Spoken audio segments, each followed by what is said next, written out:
नमस्कार, OTT news पे आपका स्वागत है और मैं हूं आपके साथ कुणाल जायसवाल। आज हम बात करेंगे दिल्ली के उस जहांगीरपुरी इलाके में जहां पे कुछ समय पहले एक घटना घटित हुई है। उस घटना को लेके हर न्यूज चैनल पे खबरें चल रही हैं, उन सबसे आप रूबरू हैं।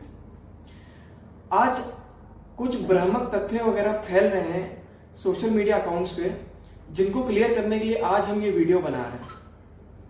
वो 5 डाउट्स जो पब्लिक के दिमाग में हैं, उन सबको एक एक करके हम यहाँ पे क्लियर करेंगे। जिनमें सबसे पहला डाउट आता है कि वहां पे गरीबों के घरों को तोड़ दिया गया है। मैं आपको बता दूं कि वहां पे किसी भी गरीब के घर को नहीं तोड़ा गया है, किसी भी गरीब घर को हाथ नहीं लगाया गया है। वहां पे जितनी भी अवैध तरीके से दुकानें बनाई गई थी, जितना भी अवैध अतिक्रमण था, केवल उनको तोड़ा गया है। उन अवैध अधिकरणों में जो दुकानें हैं, उनमें कुछ कबाड़ की दुकान, कुछ पान मसाले दुकान और कुछ जूसेस की दुकान थी, उन सबको तोड़ा गया है। मैं आपको बता दूं कि जो मस्जिद है, उस मस्जिद से जब आप सीधा जाएंगे तो वहां से एक लेफ्ट मुड़ता रास्ता और एक राइट मुड़ता है। लेफ्ट वाला जो है वो मुस्लिम का इलाका है और राइट वाला जो है वहां पे हिंदू का इलाका है। जो लेफ्ट साइड पे जितनी दुकानें हैं, वहां पे स्टार्टिंग से वहां पे बुलडोजर चला है और उस बुलडोजर से जितना भी अवैध अतिक्रमण बाहर नाली के बाहर जितना भी तरीके से बनाई गई थी, उन सबको तोड़ा गया है बुलडोजर से। हाँ, आप ये क्वेश्चन कर सकते हैं कि जो कि जायज भी है कि सिर्फ वही टाइमिंग क्यों चूज करी गई, क्यों मुस्लिम इलाका ही टारगेट बनाया गया है, लोकेशन क्यों वही चुनी गई है। एमसीडी का ये कहना है कि हमारा ये कार्यक्रम 11 अप्रैल से चल रहा था। तो आप ये कह सकते हैं वहां पे कि अगर 11 अप्रैल से ये कार्यक्रम चल रहा था तो सिर्फ उसी जगह को क्यों टारगेट बनाया गया जहां पे 2 दिन पहले हिंसा हुई है।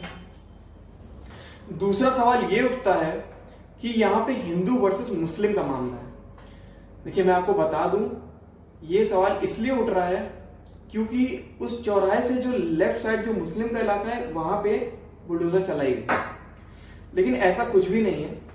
वहां पे जितने भी अवैध अतिक्रमण की करी हुई दुकानें थी, लाइन से वो तोड़ी गई हैं। उनमें चाहे हिंदू हो या फिर मुसलमान हो। सबसे पहली दुकान जो कि गुप्ता जी की थी, उनकी दुकान भी तोड़ दी गई है।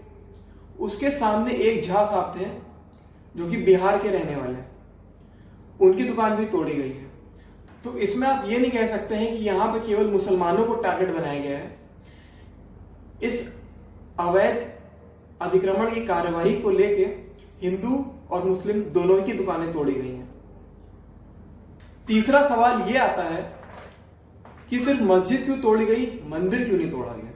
देखिए, मैं आपको बता दूं कि वहां पे मस्जिद को हाथ भी नहीं लगाया गया। सिर्फ मस्जिद के बाहर जो अवैध अतिक्रमण था, यानी कि बाहर मस्जिद के बाहर की नाली बनी थी, उस नाली के बाहर का जो चबूतरा था, सिर्फ उसको तोड़ा गया है।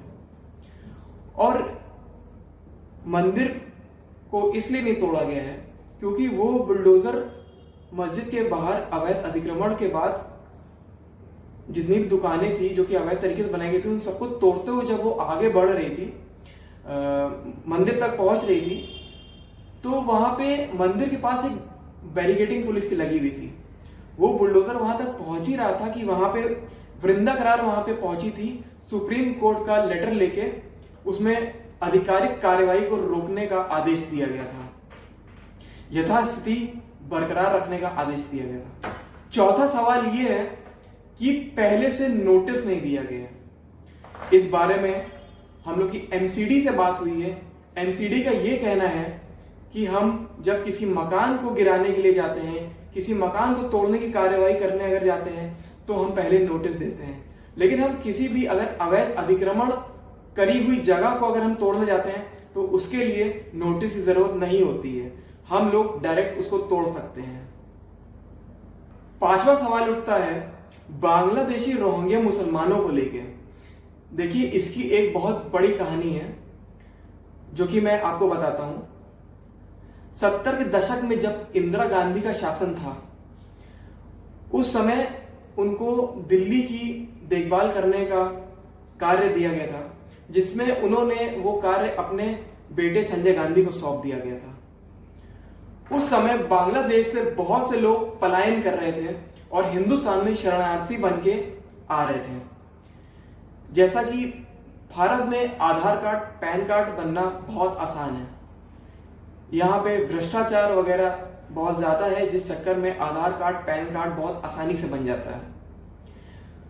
उस समय बांग्लादेश से जो भी लोग पलायन किए थे वो सब यहाँ हिंदुस्तान में, दिल्ली में जब वो आए तो उनको संजय गांधी ने जहांगीरपुरी इलाके में, और एक और है मंगोलपुरी इलाका, वहां पे उन सबको जगह दी गई थी। इन पांचों सवाल को मैंने क्लियर कर दिया है, जिसमें पहला सवाल ये था कि गरीबों के घरों को नुकसान पहुंचाया गया, जो कि उस कार्यवाही में किसी भी गरीब के घर को नुकसान नहीं पहुंचाया गया है। दूसरा सवाल ये था कि हिंदू वर्सेस मुसलमान को टारगेट किया गया, जो कि मुसलमान एरिया था। इस चक्कर में ऐसी खबरें आ रही हैं कि हिंदू वर्सेस मुसलमान को टारगेट किया गया है, जिसमें हिंदू वर्सेस मुसलमान दोनों की ही दुकान जो भी अवैध तरीके से बनाई गई थी उन दोनों को ही तोड़ा गया है।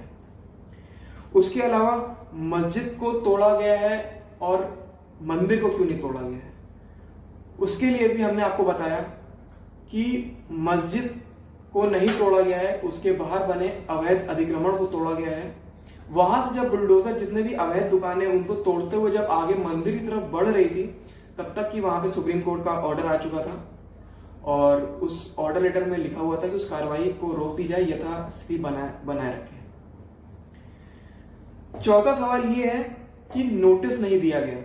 उसको भी मैंने आपको बताया कि एमसीडी का ऑफिशियल स्टेटमेंट ये है कि हम किसी भी मकान को अगर तोड़ने जाते हैं तो हम पहले उससे नोटिस देते हैं, लेकिन अगर किसी अवैध जगह को तोड़ने जाते हैं तो उसके लिए हम लोग नोटिस नहीं देते हैं। इसके अलावा एक सवाल ये भी है कि वहां पे गुप्ता जी अपनी नोटिस हाथ में पकड़े हुए थे, जिसमें उनको वो जगह दी गई थी और झा साहब की भी दुकान तोड़ी गई है। लेकिन आपको बता दें कि वहां पे एमसीडी ने ऐसा कहा है कि उनके पास जो नोटिस है उसमें सिर्फ उनकी दुकान को लेकर नोटिस है, ऊपर जो पहला माला जो बनाया गया है उसके लिए उनको इजाजत नहीं थी। और झा साहब को भी केवल दुकान बनाने की इजाजत दी गई थी, उसके ऊपर पहला माला बनाने की इजाजत नहीं दी गई थी।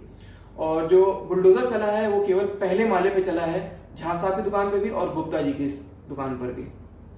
तो इससे ये बात भी क्लियर होती है कि उनके पास नोटिस होते हुए भी ऐसा नहीं है कि उनकी दुकान तोड़ी गई है, सिर्फ पहले माले को ही तोड़ा गया है। ऐसी तमाम खबरों के लिए आप हमारे साथ बने रहिए OTT न्यूज पर।